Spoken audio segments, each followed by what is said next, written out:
ಜೈ ರಾಮಕೃಷ್ಣ. ನಮಸ್ತೆ.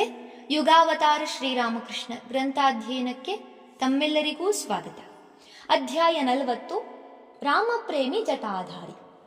ಭೈರವಿ ಬ್ರಾಹ್ಮಣಿ ದಕ್ಷಿಣೇಶ್ವರಕ್ಕೆ ಬಂದದ್ದು 1861 ಕಡೆಯ ಭಾಗದಲ್ಲಿ. ಆಗಿನಿಂದ 1863 ಶ್ರೀರಾಮಕೃಷ್ಣರು ಮುಖ್ಯವಾಗಿ ತಂತ್ರ ಸಾಧನೆಯಲ್ಲಿ ನಿರತರಾಗಿದ್ದರು. ಹೀಗೆ ಅವರು ಸಾಧನೆಗಳಲ್ಲಿ ಆಳವಾಗಿ ಮುಳುಗಿದ್ದ ಅವಧಿಯಲ್ಲಿ ಅವರಿಗೆ ಸಕಲ ವಿಧದಲ್ಲಿಯೂ ನೆರವಾಗಿ ಅವರ ಎಲ್ಲ ಅವಶ್ಯಕತೆಗಳನ್ನು ಪೂರೈಸಿಕೊಡುವ ಅಪೂರ್ವ ಸೌಭಾಗ್ಯ ಮಥುರನಿಗೆ ಒದಗಿತ್ತು. ಅಷ್ಟು ಹೊತ್ತಿಗಾಗಲೇ ಅವನು ಅವರನ್ನು ಮತ್ತೆ ಮತ್ತೆ ಪರೀಕ್ಷಿಸಿ ಅವರ ಅಲೌಕಿಕ ಭಗವದ್ಭಕ್ತಿ, ಅಪೂರ್ವ ಆತ್ಮ ಸಂಯಮ, ಉಜ್ವಲ ವೈರಾಗ್ಯಗಳ ಸ್ವಭಾವವನ್ನು ಸ್ಪಷ್ಟವಾಗಿ ಅರಿತಿದ್ದ. ಬಳಿಕ ತಾಂತ್ರಿಕ ಸಾಧನೆಯ ಸಮಯದಲ್ಲಿ ಅವರನ್ನು ಮತ್ತಷ್ಟು ಸನಿಹದಿಂದ ಗಮನಿಸಿದ. ಹೀಗೆ ಕಂಡಂತೆಲ್ಲ ಅವನಿಗೆ ಒಂದು ವಿಷಯ ಮನದಟ್ಟಾಗುತ್ತಾ ಬಂದಿತು. ಏನೆಂದರೆ, ತನ್ನ ಇಷ್ಟದೇವತೆಯಾದ ಜಗನ್ಮಾತೆಯೇ ತನ್ನ ವಿಷಯದಲ್ಲಿ ಪ್ರಸನ್ನಳಾಗಿ ತನ್ನ ಸೇವೆಯನ್ನು ಸ್ವೀಕರಿಸಲು ಶ್ರೀರಾಮಕೃಷ್ಣರ ರೂಪದಲ್ಲಿ ಅವತರಿಸಿದ್ದಾಳೆ. ಅವಳು ತನ್ನನ್ನು ಸರ್ವ ವಿಷಯಗಳಲ್ಲೂ ಕಾಪಾಡುತ್ತಾಳೆ. ಅಲ್ಲದೆ ಅವಳು ತನ್ನ ಆಸ್ತಿ ಅಧಿಕಾರಗಳನ್ನೆಲ್ಲ ಸುರಕ್ಷಿತವಾಗಿರಿಸಿ ತನ್ನನ್ನು ದಿನೇ ದಿನೇ ಗೌರವ ಸಂಪನ್ನನನ್ನಾಗಿ ಮಾಡುತ್ತಿದ್ದಾಳೆ ಎಂದು ಅವನಿಗೆ ಈ ರೀತಿಯ ನಂಬಿಕೆ ಉಂಟಾಗುವುದಕ್ಕೂ ಕಾರಣವಿತ್ತು. ಆ ಸಮಯದಲ್ಲಿ ಅವನು ಯಾವ ಯಾವ ಕಾರ್ಯಗಳನ್ನು ಕೈಗೊಂಡನೋ ಅದರಲ್ಲೆಲ್ಲ ಯಶಸ್ವಿಯಾದ. ಹೀಗೆ ರಾಮಕೃಷ್ಣರು ತನ್ನ ವಿಷಯದಲ್ಲಿ ಪ್ರಸನ್ನರಾಗಿರುವುದರಿಂದ ದೈವ ಸಂಪೂರ್ಣ ತನ್ನ ಪರವಾಗಿದೆ ಎಂಬುದು ಅವನ ಅನುಭವಕ್ಕೆ ಬಂದಿತು. ಆದ್ದರಿಂದ ಅವರ ಸಾಧನೆಗೆ ಬೇಕಾದ ವಸ್ತುಗಳನ್ನೆಲ್ಲ ತರಿಸುವುದಕ್ಕಾಗಿಯೇ ಮತ್ತು ಅವರ ಅಪೇಕ್ಷೆಯಂತೆ ಪೂಜಾ ಕಾರ್ಯಗಳಿಗೂ ಇತರ ಸತ್ಕರ್ಮಗಳಿಗೂ ಅವನು ಹಣವನ್ನು ಯಥೇಷ್ಟವಾಗಿ ಖರ್ಚು ಮಾಡುತ್ತಿದ್ದುದರಲ್ಲಿ ಆಶ್ಚರ್ಯವಿಲ್ಲ. ಕೆಲವೊಮ್ಮೆ ರಾಮಕೃಷ್ಣರು ತಮಗಾಗುತ್ತಿದ್ದ ಅಪೂರ್ವ ಅನುಭವಗಳನ್ನು ಮಥುರನ ಹಾಗೂ ಹೃದಯನ ಮುಂದೆ ಹೇಳುವುದಿತ್ತು. ಒಮ್ಮೆ ಅವರು ಮಥುರನೊಂದಿಗೆ ಹೀಗೆಂದರು: ನೋಡು, ಕಾಲಕ್ರಮದಲ್ಲಿ ಆಧ್ಯಾತ್ಮಿಕ ಜ್ಞಾನವನ್ನು ಪಡೆದುಕೊಂಡು ಧನ್ಯರಾಗುವ ಉದ್ದೇಶದಿಂದ ಇಲ್ಲಿಗೆ, ಅಂದರೆ ತಮ್ಮ ಬಳಿಗೆ, ಅನೇಕ ಸಾಧಕರು, ಜಿಜ್ಞಾಸುಗಳು ಬರುತ್ತಾರೆ. ಜಗನ್ಮಾತೆಯ ಕೃಪೆಯಿಂದ ಇದು ನನಗೆ ತಿಳಿದು ಬಂದಿದೆ. ಇದನ್ನು ಕೇಳಿದ ಮಥುರ ಅಸೂಯೆ ತಾಳಲಿಲ್ಲ. ಬದಲಾಗಿ ಆತ ಆನಂದ ತುಂದಿಲನಾಗಿ ಉದ್ಗರಿಸಿದ: ಬಹಳ ಒಳ್ಳೆಯದಾಯಿತು ಅಪ್ಪ. ನಾವೆಲ್ಲರೂ ನಿಮ್ಮ ಸತ್ಸಂಗದಲ್ಲಿ ಸಂತೋಷದಿಂದಿದ್ದು ಬಿಡುತ್ತೇವೆ.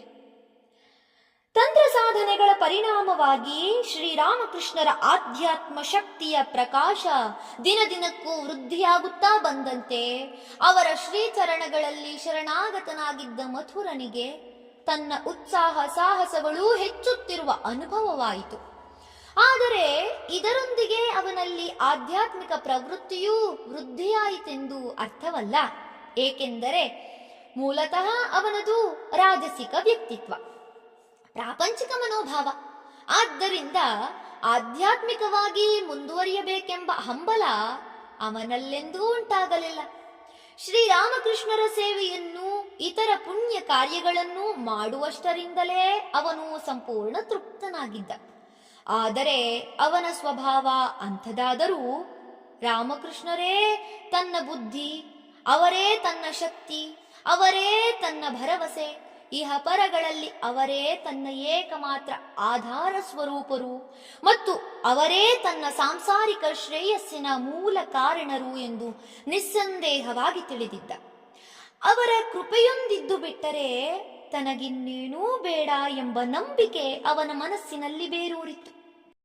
ರಾಮಕೃಷ್ಣರ ಕೃಪಾಬಲದಿಂದ ತಾನೀಗ ಲೌಕಿಕ ವ್ಯವಹಾರಗಳಲ್ಲೆಲ್ಲ ಸುರಕ್ಷಿತನಾಗಿದ್ದೇನೆಂಬ ಭಾವವು ಈ ಸಮಯದಲ್ಲಿ ಅವನು ಕೈಗೊಂಡ ಕಾರ್ಯಗಳಲ್ಲಿ ವ್ಯಕ್ತವಾಗುತ್ತಿತ್ತು. ಉದಾಹರಣೆಗೆ 1864 ಅವನು ದಕ್ಷಿಣೇಶ್ವರದಲ್ಲಿ ಅನ್ನಮೇರು ಎಂಬ ಒಂದು ವ್ರತವನ್ನು ನಡೆಸಿದ. ಇದೊಂದು ಭಾರೀ ಖರ್ಚಿನ ಸಮಾರಂಭ. ಮೇರು ಪರ್ವತೋಪಮವಾದ ಆಹಾರ ಪದಾರ್ಥಗಳನ್ನು, ಇತರ ವಸ್ತುಗಳನ್ನು ದಾನ ಮಾಡುವುದೇ ಇದರ ಮುಖ್ಯ ಅಂಗ. ವ್ರತ ಬಹು ವೈಭವದಿಂದ ನಡೆಯಿತು. ಮಥುರನು ಬ್ರಾಹ್ಮಣರಿಗೆ ವಿಪುಲವಾಗಿ ಬೆಳ್ಳಿ ಬಂಗಾರಗಳನ್ನಲ್ಲದೆ 1000 ಮಣ ಅಕ್ಕಿಯನ್ನೂ 1000 ಮಣ ಎಳ್ಳನ್ನೂ ದಾನವಾಗಿ ನೀಡಿದ. ಸಹಚರಿ ಎಂಬ ಸುಪ್ರಸಿದ್ಧ ಗಾಯಕಿಯಿಂದ ಕೀರ್ತನೆಗಳನ್ನು, ರಾಜನಾರಾಯಣ ಎಂಬವನಿಂದ ಚಂಡೀಗಾನವನ್ನು ಏರ್ಪಡಿಸಿದ್ದ. ಇವಲ್ಲದೆ ಇತರ ಅನೇಕ ಕಲಾವಿದರ ಸಂಗೀತ, ಭಜನೆ, ಕೀರ್ತನೆ, ಬಯಲಾಟ ಮೊದಲಾದವುಗಳಿಂದ ದಕ್ಷಿಣೇಶ್ವರವು ಕೆಲಕಾಲ ಉತ್ಸವ ಕೇಂದ್ರವಾಗಿ ಮಾರ್ಪಟ್ಟಿತ್ತು. ಆ ಗಾಯಕ ಗಾಯಕಿಯರ ಭಕ್ತಿ ರಸ ಭರಿತವಾದ ಸಂಗೀತವನ್ನು ಕೇಳಿ ರಾಮಕೃಷ್ಣರು ಮತ್ತೆ ಮತ್ತೆ ಭಾವ ಸಮಾಧಿಗೇರುತ್ತಿದ್ದರು. ಮಥುರನಿಗೆ ಇದಕ್ಕಿಂತ ಹೆಚ್ಚಿನ ಮನ್ನಣೆ ಇನ್ನೇನು ಬೇಕು? ರಾಮಕೃಷ್ಣರಿಗೆ ಯಾರ ಸಂಗೀತದಿಂದ ಎಷ್ಟು ಆನಂದ ಉಂಟಾಯಿತೆಂಬುದೇ ಆ ಕಲಾವಿದರ ಯೋಗ್ಯತೆಯ ಅಳತೆ ಎಂದು ತಿಳಿದು ಅದಕ್ಕೆ ತಕ್ಕಂತೆ ಅವರನ್ನು ಶಾಲು ಪೀತಾಂಬರ ಧನ ಕನಕಗಳಿಂದ ಸನ್ಮಾನಿಸಿದ. ಕಾಳಿ ದೇವಾಲಯದ ನಿರ್ಮಾಣವಾದ ಮೇಲೆ ದಕ್ಷಿಣೇಶ್ವರವು ಸಾಧು, ಬೈರಾಗಿ, ಸನ್ಯಾಸಿಗಳೆಲ್ಲರ ಮೆಚ್ಚಿನ ತಂಗುದಾಣವಾಯಿತೆಂಬುದನ್ನು ಹಿಂದೆಯೇ ನೋಡಿದೆವು. ರಾಸಮಣಿಯ ಕಾಲದಲ್ಲಿ ದಕ್ಷಿಣೇಶ್ವರಕ್ಕೆ ಬಂದ ಕೀರ್ತಿ ಮಥುರಾನಾಥನ ಕಾಲದಲ್ಲಿ ಮತ್ತಷ್ಟು ವೃದ್ಧಿಯಾಯಿತು. ಇದಕ್ಕೆ ಶ್ರೀರಾಮಕೃಷ್ಣರ ವ್ಯಕ್ತಿತ್ವದಲ್ಲಿ ಅರಳಿದ ಆಧ್ಯಾತ್ಮಿಕತೆಯ ಅರವಿಂದವೇ ಕಾರಣವೆಂಬುದು ಸುಸ್ಪಷ್ಟ. ದುಂಬಿಗಳಂತೆ ಧಾವಿಸಿ ಬಂದರು ಆ ಸಾಧು ಬೈರಾಗಿ ಸನ್ಯಾಸಿಗಳು. ರಾಮಕೃಷ್ಣರಲ್ಲಿ ಸಂಪೂರ್ಣ ಶರಣಾದ ಮಥುರ ಅವರ ಇಚ್ಛೆಯ ಮೇರೆಗೆ ಈ ಸಾಧು ಬೈರಾಗಿಗಳಿಗೆ ಎಲ್ಲ ಬಗೆಯ ಅನುಕೂಲತೆಗಳನ್ನೂ ಮಾಡಿಕೊಟ್ಟ. ಅವರಿಗೆಲ್ಲ ಅನ್ನದಾನದ ವ್ಯವಸ್ಥೆಯಂತೂ ಇದ್ದೇ ಇತ್ತು. ಈಗ ಅವರಿಗೆ ಉಪಯೋಗಕ್ಕೆ ಬರುವಂಥ ಬಟ್ಟೆ ಬರೆಗಳನ್ನು, ಕಂಬಳಿಗಳನ್ನು, ಕಮಂಡಲವೇ ಮೊದಲಾದ ಜಲಪಾತ್ರೆಗಳನ್ನು ಸಾಕೆಂಬಷ್ಟು ತರಿಸಿ ದೇವಸ್ಥಾನದ ಒಂದು ಕೋಣೆಯಲ್ಲಿ ತುಂಬಿಸಿದ. ರಾಮಕೃಷ್ಣರ ಆದೇಶಾನುಸಾರ ಅವುಗಳನ್ನೆಲ್ಲ ವಿನಿಯೋಗಿಸಬೇಕೆಂದು ಅಧಿಕಾರಿಗಳಿಗೆ ಸೂಚನೆ ನೀಡಿದ. ಹೀಗಾಗಿ ಕಾಳಿ ದೇವಾಲಯದ ಅದ್ಭುತ ಆತಿಥ್ಯದ ವಿಷಯ ಸಾಧುಗಳಲ್ಲೆಲ್ಲ ಪ್ರಚಾರವಾಯಿತು. ಎಲ್ಲ ಸಂಪ್ರದಾಯಗಳಿಗೆ ಸೇರಿದ ಸಾಧುಗಳೂ ಅಲ್ಲಿಗೆ ಬಹುಸಂಖ್ಯೆಯಲ್ಲಿ ಆಗಮಿಸತೊಡಗಿದರು. ಪ್ರತಿಯೊಬ್ಬನೂ ಅಲ್ಲಿನ ಆದರದ ಆತಿಥ್ಯವನ್ನು ಸ್ವೀಕರಿಸಿ ಸುಪ್ರೀತನಾಗಿ ದೇವಾಲಯದ ಯಜಮಾನರನ್ನು ಹೃತ್ಪೂರ್ವಕವಾಗಿ ಹರಸಿ ತೆರಳುತ್ತಿದ್ದರು. ಹೀಗೆ ದಕ್ಷಿಣೇಶ್ವರಕ್ಕೆ ಆಗಮಿಸಿದ ಸಾಧುಗಳಲ್ಲಿ ರಾಮಾಯತ ಸಂಪ್ರದಾಯಕ್ಕೆ ಸೇರಿದ ಜಟಾಧಾರಿ ಒಬ್ಬ. ಜಟಾಧಾರಿ ದಕ್ಷಿಣೇಶ್ವರಕ್ಕೆ ಬಂದುದು ಸುಮಾರು 1864ರಲ್ಲಿ. ರಾಮಲಾಲ ಅಥವಾ ಬಾಲಕರಾಮ ಈತನ ಇಷ್ಟ ದೇವತೆ. ಅಂದರೆ ಬಾಲಕರಾಮನ ಪೂಜೆ ದಕ್ಷಿಣ ಭಾರತದಲ್ಲಿ ಅಷ್ಟಾಗಿ ಪ್ರಚಲಿತವಾಗಿಲ್ಲ, ಆದರೆ ಉತ್ತರ ಭಾರತದಲ್ಲಿ ಅದು ತುಂಬ ಸಾಮಾನ್ಯ. ಜಟಾಧಾರಿ ಆಧ್ಯಾತ್ಮಿಕವಾಗಿ ಬಹುದೂರ ಮುಂದುವರಿದ ಸಾಧಕ. ರಾಮಲಾಲನ ಮೇಲೆ ಇವನಿಗಿದ್ದ ವಾತ್ಸಲ್ಯ ಅಸಾಧಾರಣವಾದುದು. ರಾಮಲಾಲನ ಪುಟ್ಟ ವಿಗ್ರಹವೊಂದನ್ನು ಇವನು ಹಲವಾರು ವರ್ಷಗಳಿಂದ ಅತೀವ ಭಕ್ತಿ ಪ್ರೇಮಗಳಿಂದ ಪೂಜಿಸುತ್ತಾ ಬಂದಿದ್ದ. ತಾನು ಹೋದಲ್ಲೆಲ್ಲ ಈ ವಿಗ್ರಹವನ್ನೂ ಕೊಂಡೊಯ್ಯುತ್ತಿದ್ದ.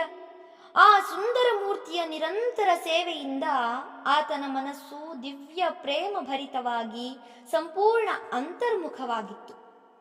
ಆ ವಿಗ್ರಹದಲ್ಲಿ ಶ್ರೀರಾಮಚಂದ್ರನು ಉಜ್ವಲ, ತೇಜೋಮಯ, ಜೀವಂತ ಶಿಶುವಾಗಿ ಕಂಗೊಳಿಸುವುದನ್ನು ಜಟಾಧಾರಿ ಕಾಣುತ್ತಿದ್ದ ಮತ್ತು ತನ್ನೆಲ್ಲ ಪೂಜೆ, ನೈವೇದ್ಯ, ಕೈಂಕರ್ಯಗಳನ್ನು ಆ ಬಾಲರಾಮನು ಸ್ವೀಕರಿಸುವುದನ್ನು ಕಂಡು ಆನಂದಿಸುತ್ತಿದ್ದ.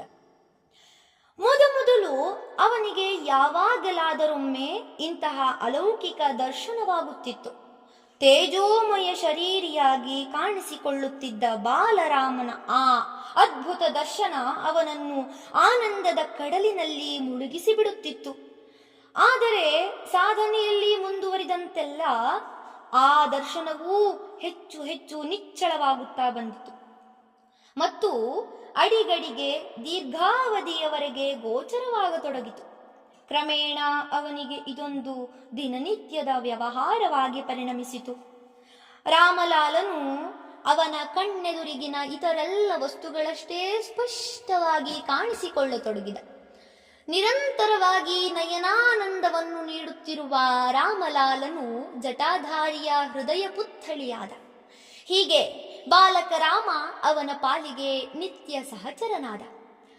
ಆ ತರುವಾಯ ಬಾಲರಾಮನೊಂದಿಗೆ ಸ್ವೇಚ್ಛೆಯಾಗಿ ಭಾರತದಲ್ಲೆಲ್ಲ ಸುತ್ತಾಡುತ್ತಾ ಪುಣ್ಯಕ್ಷೇತ್ರಗಳನ್ನು ಸಂದರ್ಶಿಸುತ್ತಾ ತನ್ನ ಮುದ್ದು ರಾಮನಿಗೆ ಪರಮ ಪ್ರೀತಿಯಿಂದ ಆಯಾ ಸ್ಥಳ ಮಹಿಮೆಯನ್ನು ವರ್ಣಿಸುತ್ತಾ ತನ್ನ ವಿಶಾಲ ವಿಮಲ ನಯನಗಳನ್ನು ಮತ್ತಷ್ಟು ಅರಳಿಸಿಕೊಂಡು ಆ ವರ್ಣನೆಯನ್ನು ಕೇಳುವ ಬಾಲರಾಮನ ಆನಂದವನ್ನು ಕಂಡು ತಾನೂ ಆನಂದಿಸುತ್ತಾ ಧನ್ಯ ಜಟಾಧಾರಿ ಇದೀಗ ದಕ್ಷಿಣೇಶ್ವರದ ದಿವ್ಯ ಧಾಮಕ್ಕೆ ಬಂದಿಳಿದ. ಜಟಾಧಾರಿ ಶ್ರೀರಾಮಚಂದ್ರನೊಂದಿಗೆ ಇಂತಹ ಅದ್ಭುತವಾದ ವಾತ್ಸಲ್ಯಪೂರ್ಣ ಸಂಬಂಧವನ್ನು ಹೊಂದಿದ್ದನಾದರೂ ಅದನ್ನು ಅವನು ಯಾರ ಮುಂದೂ ಹೇಳಿಕೊಂಡವನಲ್ಲ. ಅವನ ಅಂತರ್ದೃಷ್ಟಿಗೆ ಗೋಚರವಾಗುವ ಆ ದೃಶ್ಯಗಳು ಇತರ ಮರ್ತ್ಯರ ಬಾಹ್ಯ ದೃಷ್ಟಿಗೆ ಹೇಗೆ ತಾನೇ ಕಂಡಾವು. ಆದ್ದರಿಂದ ಜನರು ಈ ಸನ್ಯಾಸಿ ಸದಾಕಾಲವೂ ಒಂದು ಬೊಂಬೆಯನ್ನಿಟ್ಟುಕೊಂಡು ಅದರ ಪೂಜೆಯಲ್ಲಿ ತೊಡಗಿರುತ್ತಾನೆ ಎಂದಷ್ಟೇ ಭಾವಿಸುತ್ತರು. ಏಕೆಂದರೆ ಅವರಿಗೆ ಕಾಣುತ್ತಿದ್ದುದು ಅಷ್ಟೇ. ಆದರೆ ಶ್ರೀರಾಮಕೃಷ್ಣರು ಮಾತ್ರ ಒಂದೇ ಸಲಕ್ಕೆ ಅವನ ಮಹಿಮೆಯನ್ನು ಪತ್ತೆ ಹಚ್ಚಿಬಿಟ್ಟರು. ಭಾವರಾಜ್ಯದ ಸಾರ್ವಭೌಮರಲ್ಲವೇ ಅವರು? ಜಟಾಧಾರಿಯನ್ನು ಕಂಡೊಡನೆಯೇ ಅವರ ಸೂಕ್ಷ್ಮಾತಿ ಸೂಕ್ಷ್ಮ ಅಂತರ್ದೃಷ್ಟಿಯು ಸ್ಥೂಲ ಪರದೆಗಳನ್ನು ಹರಿದು ಅವನ ಅಂತರಾಳದ ರಹಸ್ಯವನ್ನು ಕಂಡುಕೊಂಡಿತು. ಆದ್ದರಿಂದ ಮೊದಲ ದರ್ಶನದಲ್ಲೇ ಅವರಿಗೆ ಆ ಸನ್ಯಾಸಿಯ ವಿಷಯದಲ್ಲಿ ತಾನೇ ತಾನಾಗಿ ಭಕ್ತಿ ಗೌರವಗಳುಂಟಾದವು. ಆತನಿಗೆ ರಾಮಲಾಲನ ಸೇವೆಗಾಗಿ ಅವಶ್ಯವಿದ್ದ ಸಾಮಗ್ರಿಗಳನ್ನೆಲ್ಲ ಸಂತೋಷದಿಂದ ಒದಗಿಸಿಕೊಟ್ಟರು. ಪ್ರತಿದಿನವೂ ಅವನೊಂದಿಗೆ ಬಹಳಷ್ಟು ಸಮಯವನ್ನು ಕಳೆಯುತ್ತಾ ಅವನು ಗೈಯುತ್ತಿದ್ದ ರಾಮಲಾಲನ ಸೇವೆಯನ್ನು ಭಕ್ತಿಯಿಂದ ಈಕ್ಷಿಸುತ್ತಿದ್ದರು.